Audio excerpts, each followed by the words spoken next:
Good morning मित्रांनो. एवढ्या पावसामध्ये गेलो मित्रांनो ऑफिसला आणि सकाळी उठलो तर पाऊस चालू मित्रांनो. ऑफिसला पोचलो आणि बॅग ठेवली लॉकर रूममध्ये मित्रांनो आणि गेलो मस्त नाश्ता करायला माझ्या मैत्रिणीसोबत. हिचं नाव आहे पूजा. सो मस्त हिच्यासोबत नाश्ता केला मित्रांनो आणि पैसे तर हिनंच दिले, मी तर दिले नाही. म्हटलं हट, मला तर खायला पाहिजे फक्त. तो मित्रांनो मस्त फ्रुटी वगैरे घेतली मित्रांनो. फ्रुटी पण तिच्याकडूनच घेतली.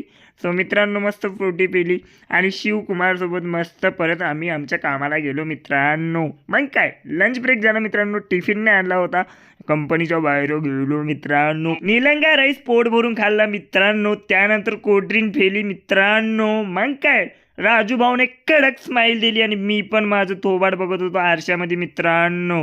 मग काय परत आपल्या दिशेने निघालो मस्त मित्रांनो, परत आपल्या कामाला. मग माझी इच्छा झाली की चला आपण आपलं थोबाड बघू. ट्रायपॉड लावून माझं थोबाड बघत होतो मित्रांनो मी. मग काय लॉकर रूममध्ये गेलो, लॉकरची चाबी काढली आणि लॉकर रूममध्ये बॅग ठेवली मित्रांनो. ब्लॉग कसा वाटला कमेंटमध्ये नक्की सांगा ना मित्रांनो.